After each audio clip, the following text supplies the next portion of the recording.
First of all, this is meant to be interactive, so all of you are in bed with us. Now we're getting real Amsterdam kinky here. So we're going to open this up to everybody. This is going to be a conversation in the room. This is meant to be truly the day where all of us, because almost everybody at this summit could be a speaker. That's the level of people we have here. So we're going to make sure everybody has a chance to participate. But we are very lucky to have Corinne with us. One of the, we've talked a lot about unicorns all week. This is one of the original Netherlands unicorns, TomTom. And maybe to start, and we're going to talk about SDG 4. So as we all know, the purpose of today, we're going to help launch a school devoted to the SDGs this afternoon, and we devote today to focusing on those 17 SDGs. We're focusing this talk on SDG 4, education. But maybe, Corinne, before we talk about what you do with education, you could give us a little bit about your professional background, which is super impressive. Well, thanks. We're working, yeah. Yeah, so I have been in the tech industry for about 30 years. I know I don't look it right. No, okay, fine. You were a 10 under 10 prodigy. Yeah, thanks. The sex make me look younger. But so I started in a startup in the tech industry in London in the early 90s. Some of you, none of you will remember. There were things called PDAs, Personal Digital Assistants, Palm Pilot and the others, and we made software there. Set up a small company, started with 4 people 25 years ago, and then we set out with saving lots of marriages and created SatNav so people would not fight in the car anymore. Anyway, the rest is history. The company went from 40 million turnover to 1.8 billion. We went public in 2005. And today we're a global player out of Amsterdam, 5,000 people, 35 countries. And we've pivoted. So we've moved again from hardware to, so we have a big hardware business still on SatNav, but we're now also going more and more B2B, and we're working a lot, investing a lot in autonomous driving and solving the mobility problem in cities, still with the objectives of making the roads safer, reducing traffic congestion and emissions. So TomTom is an R&D company with 70 nationalities, and I'm very pleased that we're still strong and growing and managed to resist disruption. So that's what I've done. Disrupt or be disrupted. So that's what exactly. You guys have Disrupt done. Again. And also, but by the way, who's here in Amsterdam for the first time? Raise your hand. Who does not live here, has had a good enough time they want to move here? Raise your hand.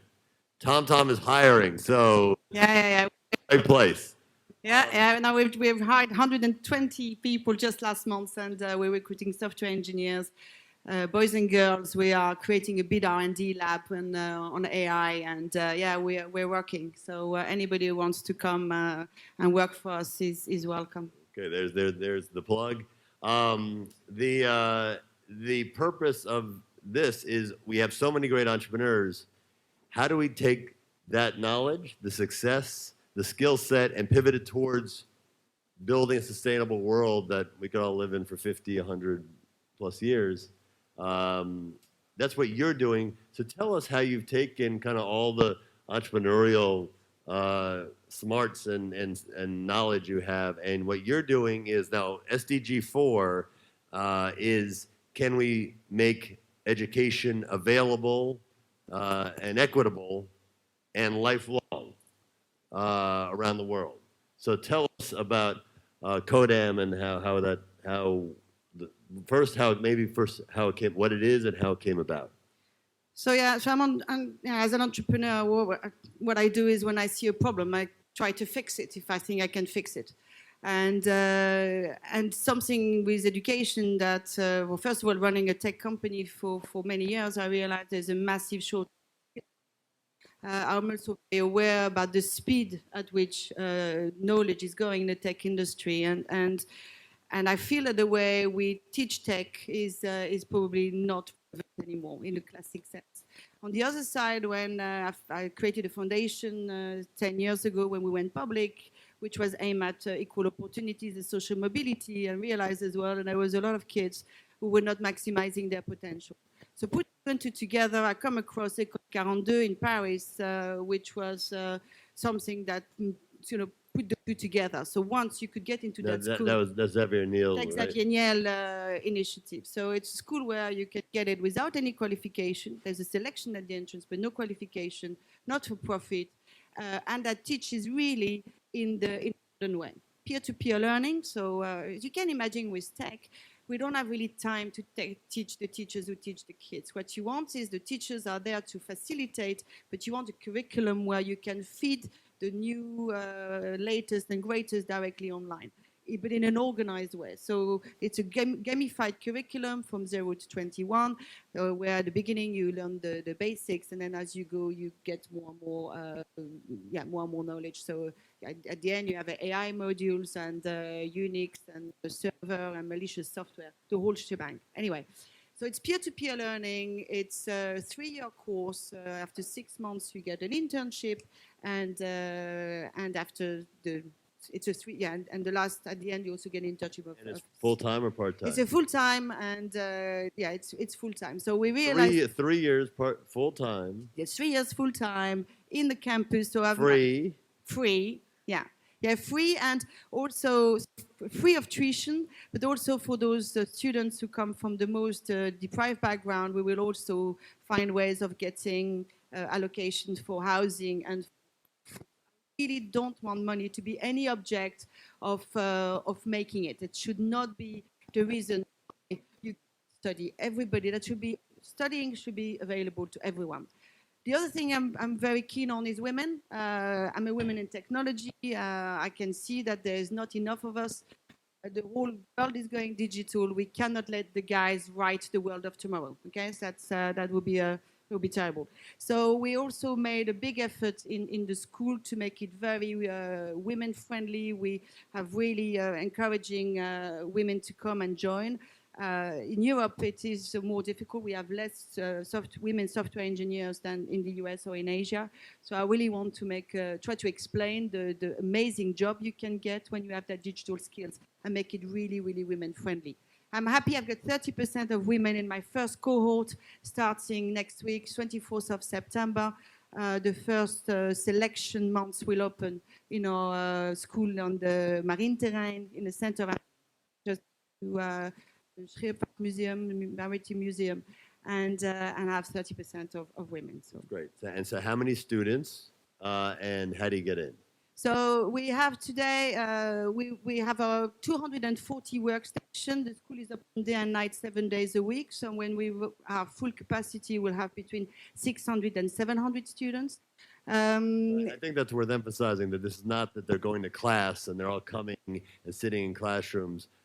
The workstations are the class. Yeah. The time, the scheduled classes are whenever they sit at the workstation, right? Yes, and they work in team. The computer is extremely 4-inch Max, the big, completely brand new. We've just opened all the boxes yesterday, and everybody's sitting next to each other and working as peer.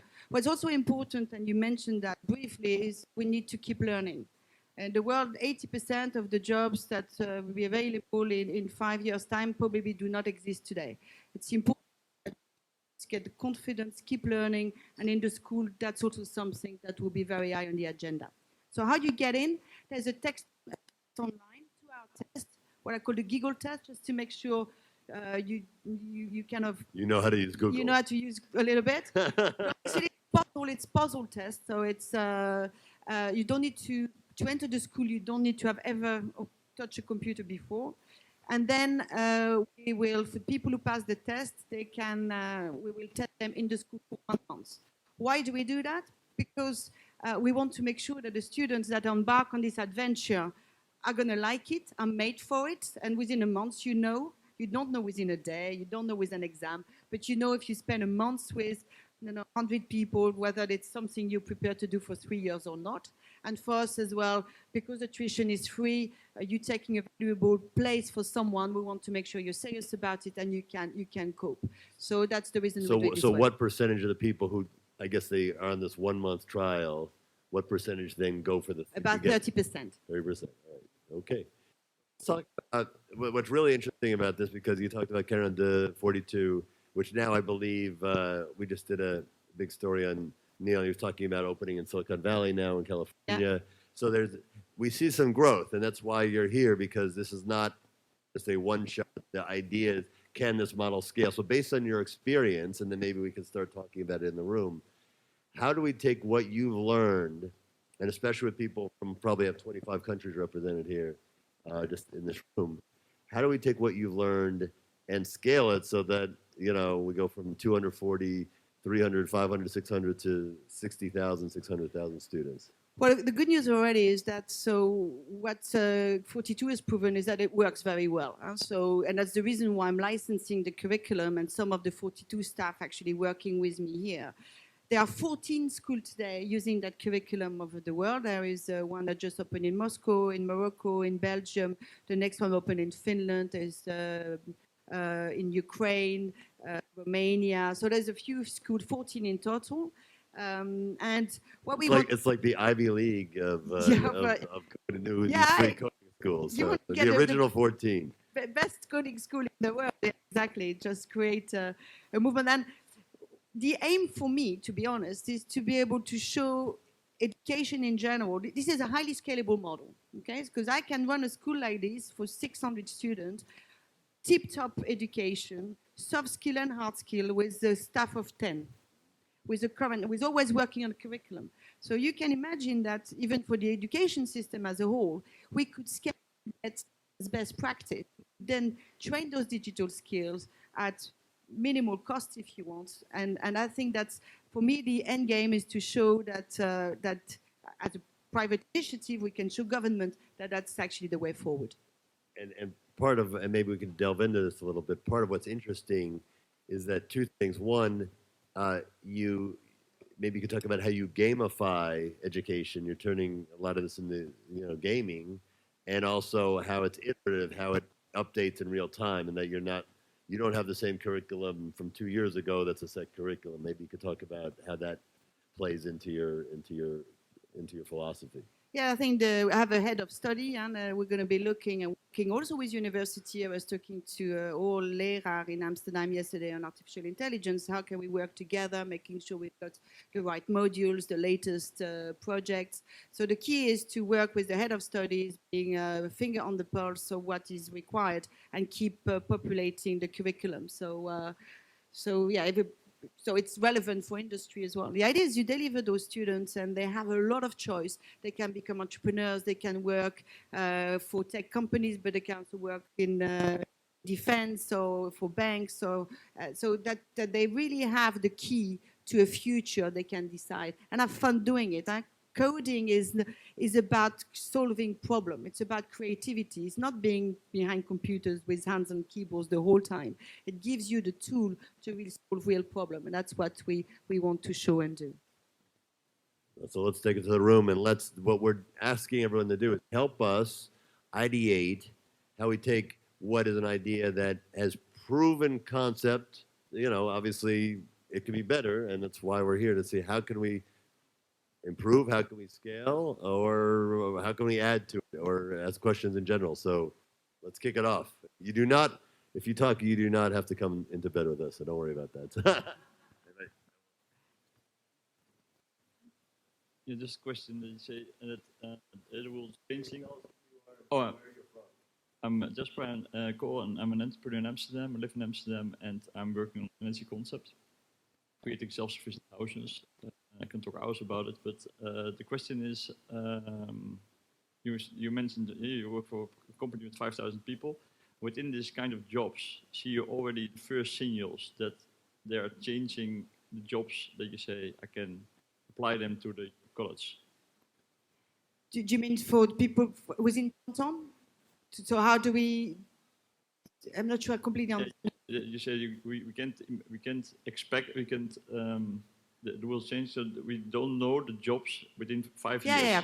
Keep training people. Yeah, so absolutely. I think if you look at TomTom, you can imagine that we've been making maps and traffic information and for many years, and we've changed the way. I mean, we with agile and our engineers are moving around and training. So we with TomTom as well keep innovating. It's very important that we bring that new knowledge all the time. So it's something that we're constantly doing as well. And that's also the reason why I understand that, because on the receiving end, as having a company that thrive on innovation, pretty much what we need.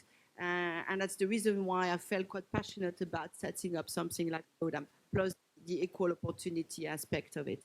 But you need to adapt. I mean, look at us, we've been massively disrupted. And the reason today we're going strong is because we, as an organization, we've adapted, with our engineers, we've adapted, and we really keep the speed of innovation. What is following up on that? What has 42's been doing this longer? What have they learned about placement, about jobs, transitioning the graduates then into jobs?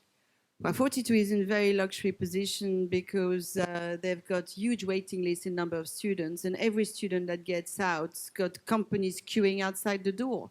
So students will have on average 3 to 4 job offers. Pretty much they can choose and go wherever they want. If you go to our website, codam.nl, you can see testimonies of students of 42.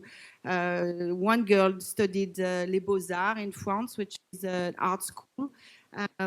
Decided it wasn't for her, so someone very creative, went to 42, left 42 with one of the students that she met there. They set up a company which they've just sold to SAP for millions. So, you know, it leads you to a lot of places, and that's someone who was very creative, who used that, got the tools, and did something she really wanted to do. So got the confidence. The school gave her the confidence to go it on her own as well. So yeah, it leads everywhere. So to answer your question, 42 has learned that what they're doing is working. It also means there's a lot of capacity, a lot more capacity. Yes, absolutely. I mean, the problem we have in Holland as well, and Peter and I are big, from growth, we're a big advocate of that. We need more digital skills. I mean, we're a lot of technical company, and we're all fighting for resources. And the world of tomorrow will need digital skills at a level or another. And that's why we want to, we in Europe, we also need to compete a little bit with you guys in the US and with Asia. We need to train our people, our students, make it fun for them, and we want them to have those tools to participate in the economic growth of tomorrow, and that's very important. Is anybody here in the education space? A lot. Thoughts? Any thoughts from those who do this for a living?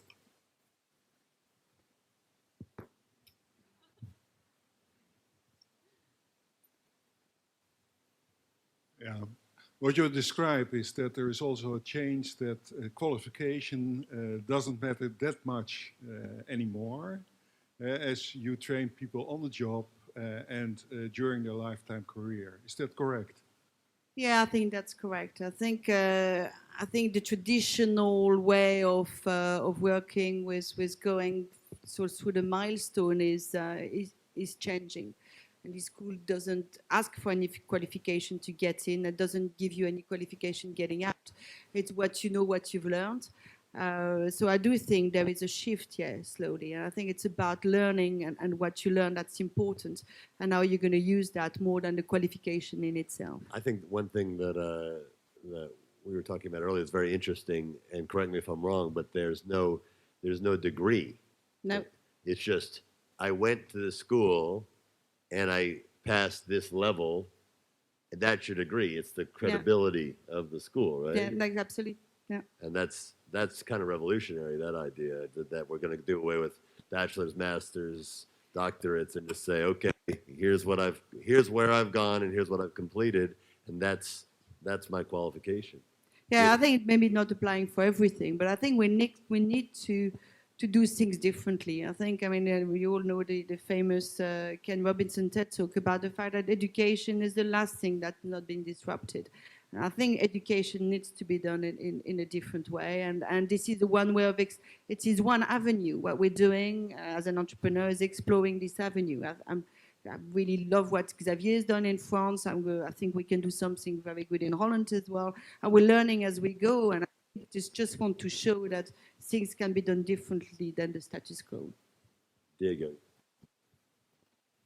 Thank you, Randall. Thank you very much. My name is Diego. I come from Italy and I work for the Ministry of Foreign Affairs in the development cooperation sector.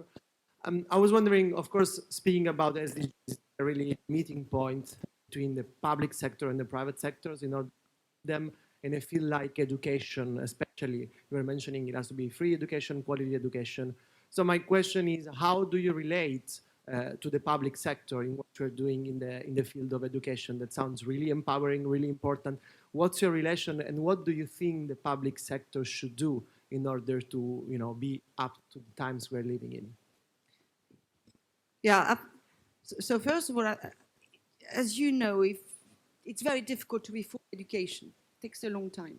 So what I'm hoping, and I have to be honest, in Holland, everybody's been extremely positive about the idea. So both from the public sector, education, all area, government, everybody is very curious to see how this is going to work. The fact that it's a private initiative, I want to do something, I'm going to. And Holland likes that level of risk taking and say, okay, well, you go and you show how you do it, and you never know. But so I'm going to get on with it. I will invite people to come and have a look at the school to experience themselves. I will also get the companies recruiting the youngsters to testify, the quality, and I think this might take some time. We're starting a movement here where we're saying, okay, look, this is serious. We want to show that this can be done differently. We will bring with us on the way and say, have a look. That's it. I mean, yesterday I was talking to the Ministry of Defense because I'm on their land in Amsterdam, and they said, we're very interested in talking to you because we really need coders. So I think there is a lot of goodwill from the authorities, and they're giving me the benefit of the doubt, and they want to see how this is going to pan out. I think following up on that, even past the idea of public and private, is your relationship with traditional academia, whether it's public universities or private universities, because what you're doing, because whether you're a public university or private university, you're charging tuition. That's a huge, I mean, they have most have endowments, but they need tuition to function. And now you're coming in and offering a free education with near 100% job placement. So do they look at you like a potential friend or foe? No, they're definitely friends. I haven't, and I think my team here says it was a little bit different in France. In the beginning, they had a lot of resistance, but in Holland, everybody's been extremely cooperative, and people are saying, okay, well, yeah, we do have an issue with there is a big debate at the moment. The universities in Holland are finding it difficult to open places for technical students. There is a bit of a brain drain of students going away. So they're saying yes, it's a friend. Just when you think it couldn't get any better than a talk on a bed, now the smoke's coming and the smoke Yeah, machine's working. So now it's extra cool. It's excellent. Who else? We got back. Yeah, we need one of those cubes, Thank you. I'm Nina from Macedonia. First of all, I want to congratulate you on the school and the initiative, what you're doing. I think it's amazing, especially coming from the business sector. I know that the most difficult challenge that all the companies in my country are facing is finding a skilled workforce, since universities cannot produce the desired, as you mentioned, the new digital world. So I have just a brief question on the business side.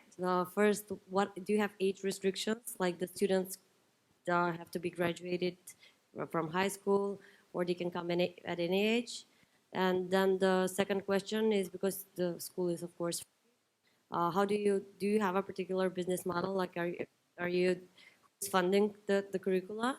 And I love that the curricula is very fluid, that you're changing on the way. So, how do you manage to pay all the involved staff and then I guess get some profits maybe? Do you get something from the companies when students are employed or something? Thank you. Okay, so the first question is you don't need any qualification to get in, so you just need to pass My that. kind of school, all right. You need to pass the test. That's it. So I'm also very aware that you know at 15, 16, sometimes it's just go out of the rail for whatever reason. It's a difficult time in a child's life, and it doesn't mean because you haven't got that piece of paper you need at 18 that the rest of your life should be written for you in advance. So I don't care. The school doesn't ask for any papers. It's from 18 mainly because the school is open day and night, and I don't want the responsibilities of minors. So it's easier to deal with adults. And then it's up to 30, but to be honest, if we have all the people, we're quite free to do what we want. I am financing it privately, so I'm financing it myself. And the reason I've done that, it gives me a lot of freedom to do what I want. So this is Corinne University coming? It's a Korean university, yeah. Well, Xavier is financing Paris, I'm financing Amsterdam. Maybe you could be the mascot. It could be the Kodam Marines for the sports team. People say Kodam, is it Corinne? By the way, Kodam has the best esports team in all of the university system here. So I'm financing it myself, but you can imagine. But this needs to leave after. So we'll have a look in the long term. Again, if it's successful, I'm not worried. There's various ways you can. So this is not for profit anyway. But if in the long run, you can imagine that companies who recruit the kids, they pay a fee. You can imagine having partners. You know, when things are successful, it's never a problem. We'll find a way. But it's really we're starting. It's disruptive. I want to show it works, and then we'll see. But at least for the next 5 years, I'll be behind it. You can see a model if there's that much demand where companies that hire have to pay basically a hiring fee that could make this self-sustaining. Yeah, that's one way. There are various ways of looking at it. Again, in today's world, 5 years is a lifetime, so we'll see how it goes. But I think I've committing to make this work. Who else?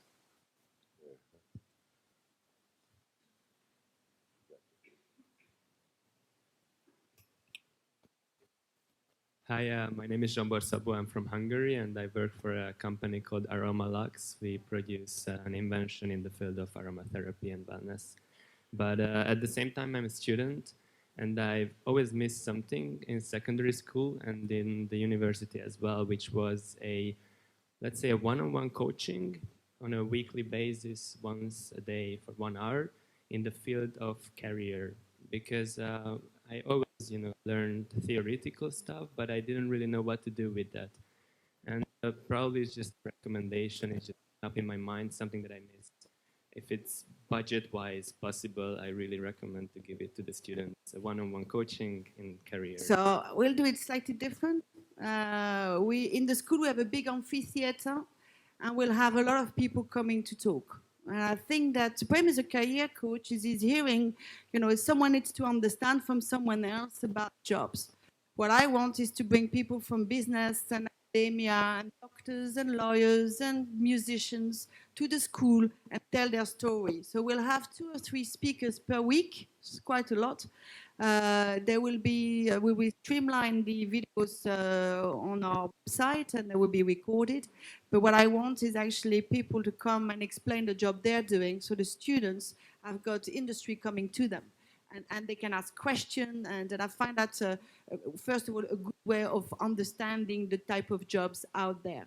The other thing is when we do the internship after the first 6 months a year, we'll also help them with the direction. But it's a very good point because it's very difficult. There's so many jobs out there. It's very difficult to know unless you have, and if you don't have a network, can you imagine? If you don't have a network, you normally don't go much further in terms of possibilities than your family around you. So, an uncle or your parents, and if your parents have got, have not studied, then it is very, very difficult to look at what the possibilities are, and that's something I'm very aware of. Well, picking up on that idea, have you ever looked into whether there are volunteers who want to serve as mentors and kind of contribute some time to kind of mentor some of your students? Have you? Yeah, I think that's something we need to. I would want to look at, and I think that get people from outside mentoring. We'll have a psychologist on site as well, full time. So yes, it's that well-being is a very important part of the school. That level of confidence, all that. I think it's what you need as well when you go and work anywhere. So it's something well. But I'm welcome to ideas. As again, I'm gonna. It's like running a business. You start somewhere, you try things, and then as you go along, you see what works and what doesn't work, and then you adjust, and that's what we're going to do. But any ideas, go on our website. Good idea. This idea, so you're in one good idea. Well, one good idea. Who else has an idea? So you can or a come question? and see we have an idea. We have 2 ideas and/or questions. 3. 1, 2, 3. Boom. Hi there. My name is Gijs. I'm from Digital Society School. First of all, thanks so much for bringing this to Amsterdam. It's exactly what we need. I think we need more and more digital skilled and specifically tech people here. So thanks for that. Today is also about Sustainable Development Goals. Of course, you're going to make big impact on SDG number 4. My question is, how can we make sure that the students that you will teach and that you will bring into your school are also aware and committed to have impact on those other Sustainable Development Goals? Why don't you come and talk to them about it? Here we go. Oh, then, we're marrying that suggestion and that question. We're Yeah. making I it think happen that's, here I at the can't do BedTalks. everything, but the school. We have our first volunteer mentor. There we go. You're coming. Yeah. No, I Done. think that's yeah. And then we can sit down and have a look. But come and talk to me about it. I don't have an answer to that one, but yeah, we'll do that. We more than we have a solution. Love it. Done.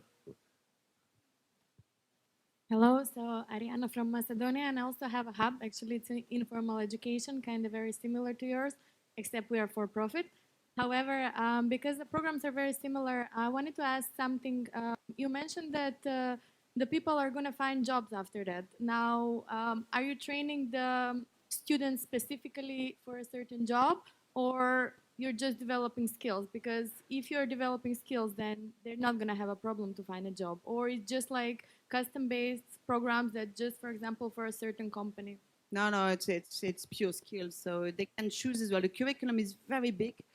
They can do graphic programming. They can do crypto. They can do AI. They can. So it's depending. There's a massive curriculum. You can find a lot of detail on our website. And depending on what the students want to follow, they will do that. So it's really getting them the skills, but again, not only the hard skill, also the soft skills. Working as a team, thinking creatively to solve a problem, try to find information, keep learning, and having fun doing it. That's really at the core of everything we do. So it's not preparing them for certain jobs. And the proof, if you look at 42, is the students will go in any direction. Some of them will set up their own companies, some will go and work for big tech companies, some for startups. And that's interesting at the moment because I find the students, as TomTom, we deal with a lot of companies. We just signed a contract with a company in Paris. We're licensing our Maps API, and these companies actually, most of their employees are 42 students, ex-42 students. So you see them starting to come up in the tech industry quite prominently. So now we want to teach skill sets to be able to use anywhere. We want to give freedom and the keys to the future. Hello, good morning. My name is Irene. I come from Italy, and I collaborate with a youth online network called Global Scribes. My question is, are students involved in conceptualizing the curricula that you are offering? Like, I imagine that since you say that students come from a lot of different backgrounds, they have a lot of different scale of preparation concerning coding.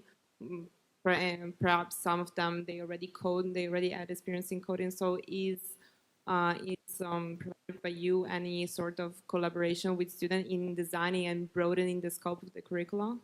Well, the curriculum is actually been designed by the head of studies at 42, who's actually come to work for us now in Amsterdam. So, but it's fixed. So it's also the power of that model is that those 14 schools are using all the same curriculum. So when we do a new module, we can add it, and then it goes to the 14 schools. So there need to be some discipline in the way we do that. So I'll take it as an idea to the head of studies whether some modules can be written in collaboration with students, but it's a fixing that can be deployed in all the schools at the moment. Do we have anything over in this? I don't want to back here and then over to the right.